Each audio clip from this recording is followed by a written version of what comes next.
Audio Jungle.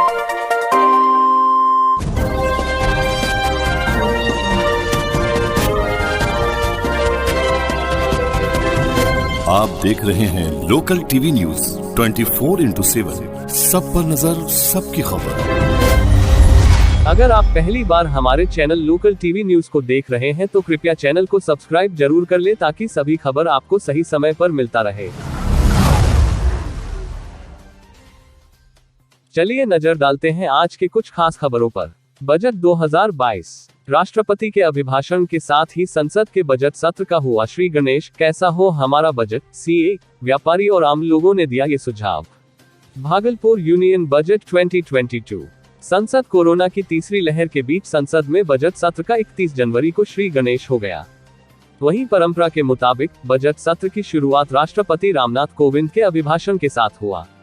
इस दौरान राष्ट्रपति ने दोनों सदनों के संयुक्त अधिवेशन को सेंट्रल हॉल में संबोधित किया। इस दौरान राष्ट्रपति ने अभिभाषण में आमतौर पर सरकार की उपलब्धियों और भावी योजनाओं का विस्तृत ब्यौरा पेश किया। वहीं राष्ट्रपति के अभिभाषण के बाद दोनों सदनों में आर्थिक सर्वेक्षण 2021-22 इकोनॉमिक सर्वे पेश किया गया। इसके साथ ही अब इकोनॉमिक सर्वे में देश के आर्थिक हालात का वृहद विवरण, आर्थिक सामाजिक नीतियों और कार्यक्रमों की भविष्य की दिशा के संकेत भी मिलने लगे हैं। भागलपुर में बजट से लोगों की अपेक्षाएं हैं और लोग किस तरह की बजट की उम्मीद कर रहे हैं, इस पर शहर के सीए, व्यापारी और आम लोगों ने अपनी राय दी है। बजट तैयार करने की जिम्मेदारी चीफ इकोनॉमिक एडवाइजर की, लेकिन इस दफा principal economic adviser Sanjeev Sanyal और अन्य अधिकारियों ने तैयार किया बजट। वहीं बजट तैयार करने का काम आमतौर पर चीफ इकोनॉमिक एडवाइजर की है, लेकिन इस बार इसे principal economic adviser Sanjeev Sanyal और अन्य अधिकारियों ने मिलकर तैयार किया है। इसका कारण है कि चीफ इकोनॉमिक एडवाइजर सा का पद पिछले करीब 1 महीने से रिक्त था। भागलपुर से विवेक कुमार की खास रिपोर्ट। खबरों का सिलसिला आगे भी जारी रहेगा। फिलहाल वक्त चला है एक छोटे से ब्रेक का। तो आम लोगों की क्या उम्मीद है जुड़ी हुई है और एक सीए होने के नाते आप इसको किस रूप में देखते हैं? चूंकि हम लोग ये तीसरा साल है हमारे कोरोना का, तो मुझे नहीं लगता कि बजट में आम नागरिकों के लिए ज़्यादा कुछ होगा। अभी तो सबसे बड़ी समस्या क्या है देश की, बेरोजगारी। हम लोग को रोज़गार पैदा करनी है और जो छोटी बड़ी कई कंपनियां बंद हो गई हैं उनमें प्रोडक्शन फिर से चालू करना है। सबसे बड़ा ड्रॉबैक क्या रहा कोरोना का कि हमारे यहाँ जो डिमांड थी, कोई भी वस्तु थी, वो डिमांड अचानक वो गिरावट आ गई उसमें, क्योंकि लोगों के पास पैसे नहीं हैं। लॉकडाउन का ये प्रभाव रहा, कई महीने फैक्ट्रियां बंद रह गई, लोगों का व्यापार बंद हो गया। उसके चलते बाज़ार में पैसे की आमद बहुत ज़्यादा कम हो गई। तो हमारा फोकस यही रहेगा कि लोगों में रोज़गार पैदा हो, कंपनियों की प्रोडक्शन बढ़े, उसकी मांग बढ़े, तभी कुछ हो पाएगा। जहाँ तक बजट में लोगों को छूट और सुविधा का सवाल है, मैं नहीं समझता कि इस बार बजट में कुछ ज़्यादा छूटें दी जाएगी, बल्कि हो सकता है कोविड के नाम पे कुछ नए टैक्स और लगा दिए जाए। यदि हम बात करते हैं छोटी और लघु उद्योग इकाइयों की, तो हो सकता है उसमें सरकार कुछ नए आयाम पेश करे, उनमें जो हो उनको कुछ एक्स्ट्रा छूट दी जा सकती है। अब बात करते हैं क्षेत्र वाइज हम, तो सबसे हमारा चूँकि देश जो है कृषि आधारित देश है, तो कृषि पे आधारित अगर उद्योग धंधे हम बैठाते हैं तो उसमें हो सकता है सरकार कुछ छूट दे सकती है। तो क्या कुछ तो कुछ सरकार छूट देगी, हो सकता है उनको कुछ नए फंड भी दें ताकि वो जो बंद हो गई हैं उनकी मिलें, सिल्क मिलें, उनको वो चालू कर सकें। Thank you sir. मैं परिचय दे दीजिए सर। मैं प्रदीप कुमार झुंझुनवाला, आर्थिक सलाहकार हूँ और चार्टर्ड अकाउंटेंट हूँ। धन्यवाद। आप एक सीए होने के नाते इस बजट को किस रूप में देख रहे हैं? इस बजट से बहुत सारी उम्मीदें हैं, खास करके जो बेरोजगारी का स्तर है कोविड के बाद वो बहुत ऊंचे लेवल पे चला गया है। तो लोग उम्मीद कर रहे हैं कि इन्वेस्टमेंट प्रमोटिंग बजट होगा जिससे कि ज़्यादा से ज़्यादा लोगों को एम्प्लॉयमेंट मिलेगा।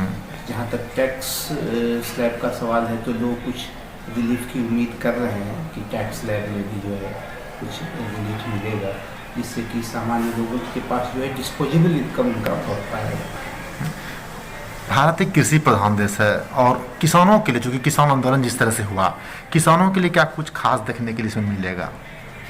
हो सकता है किसानों के लिए जो है सरकार सोचे, क्योंकि अभी भी जो है भारत में बहुत बड़ी आबादी का हिस्सा एग्रीकल्चर पे डिपेंडेंट है और उसमें जो है क्या लग रहा है आम लोगों के लिए इस बार बजट में क्या कुछ खास रहेगा? देखिए, हम लोगों की तो उम्मीद है कि कोविड के बाद एक सरकार एक बजट के द्वारा एक सहारा देगी आम जनता को, और इनकम टैक्स में हम लोगों की ये उम्मीद है कि उसमें छूट का दायरा बढ़े। एटीसी में भी छूट का दायरा बढ़ाने की ज़रूरत है। इस वक्त ज़रूरत है कि लोगों के हाथ में व्यय करने का अधिक पैसा हो, ताकि वो पैसा बाजार में आए और खपत बढ़े, मांग बढ़े, ताकि सारा इकोनॉमी एक नई गति से बढ़ सके आगे। रियल इस्टेट में भी हम लोग ये उम्मीद कर रहे हैं कि इसको इंफ्रास्ट्रक्चर उद्योग का दर्जा दे करके और बहुत सारे छूट देने की उम्मीद है, क्योंकि रियल इस्टेट देश में रेलवे के बाद सबसे बड़ा नियोक्ता है। तो हम लोगों की ये उम्मीद है कि रियल एस्टेट को भी सरकार इस बार बजट में कुछ राहत देने का प्रयास करेगी। कोरोना की तीसरी लहर के बीच में बजट आ रहा है, 5 राज्यों में चुनाव भी है। क्या लग रहा है कि चुनाव पर आधारित बजट होगा या फिर आम लोगों से जुड़ा हुआ आम दिनों का बजट होगा? देखिए, सरकार को इस वक्त बहुत ज़्यादा बैलेंस बनाने की जरूरत होगी। एक तरफ तो कोरोना के बाद इकोनॉमी की गति में थोड़ी कमी आई है, लेकिन साथ ही साथ उनको चुनाव को भी देखना होगा। तो मुझे लगता है कि निश्चित तौर से किसानों पर तो उनका ध्यान रहेगा ही, लेकिन कहीं न कहीं बिल्कुल निचले स्तर पर आम जनता तक भी लाभ पहुंचाने का प्रयास किया जाएगा। चुनाव पर क्या कुछ 5 राज्यों का चुनाव है, कहीं से चुनावी बजट का जो अमली जामा तो नहीं बनाया जाएगा इस बजट को? देखिए, एक तो हमारे देश में हर वक्त चुनाव का ही एक मौसम रहता है, वो कभी भी खत्म नहीं होता है। तो जो भी हमारे हैं पद पर, उनको तो चुनाव को तो ध्यान में रखना ही पड़ता है, लेकिन साथ ही साथ अर्थव्यवस्था को गति देने की जिम्मेदारी भी उन्हीं की है। कहना चाहेंगे कि एक सबसे बहुत पुराना कहावत है कि भूखे भजन न होए गोपाला। तो भूखे नहीं रहने दीजिए, लोग के हाथ में काम दीजिए, हुनर दीजिए, ताकि अर्थव्यवस्था अपनी गति पर तेजी से आगे बढ़े। अपना परिचय दीजिए। आलोक अग्रवाल, महासचिव इंडस्ट्रीज एसोसिएशन। पारी होने के नाते आपको क्या लग रहा है इस बार बजट कैसा होगा? नमस्कार। एक युवा कार्यवाही होने के नाते मुझे लग रहा है कि सरकार से जो मुझे लग रहा है 3-4 चीज़ों पे जो मैं बात करना चाहूँगा, तो ये है कि सबसे पहले सरकार को हम रिटेल इन्वेस्टर्स को शॉर्ट टर्म कैपिटल गेन और लॉन्ग टर्म कैपिटल गेन्स में कुछ छूट और कुछ लिमिट बढ़ाने के लिए एक पॉलिसी बनानी चाहिए। साथ ही जिस इंडस्ट्री से मैं जुड़ा हूँ, रियल इस्टेट इंडस्ट्री, उसमें भी डिमांड को पुश करने की ज़रूरत है। सप्लाई साइड बहुत है और डिमांड काफ़ी कम है, तो सरकार को एक पैकेज तैयार करना चाहिए रियल एस्टेट इंडस्ट्री के लिए, जिससे डिमांड पुश हो। आज की डेट में हम युवाओं में देश विदेश में सबसे हॉट टॉपिक है वो है क्रिप्टो करेंसी। क्रिप्टो करेंसी खबरों का सिलसिला आगे भी जारी रहेगा। फिलहाल वक्त हो चला है एक छोटे से ब्रेक का। बने रहें आप लोकल टीवी न्यूज के साथ। सब पर नजर, सबकी खबर।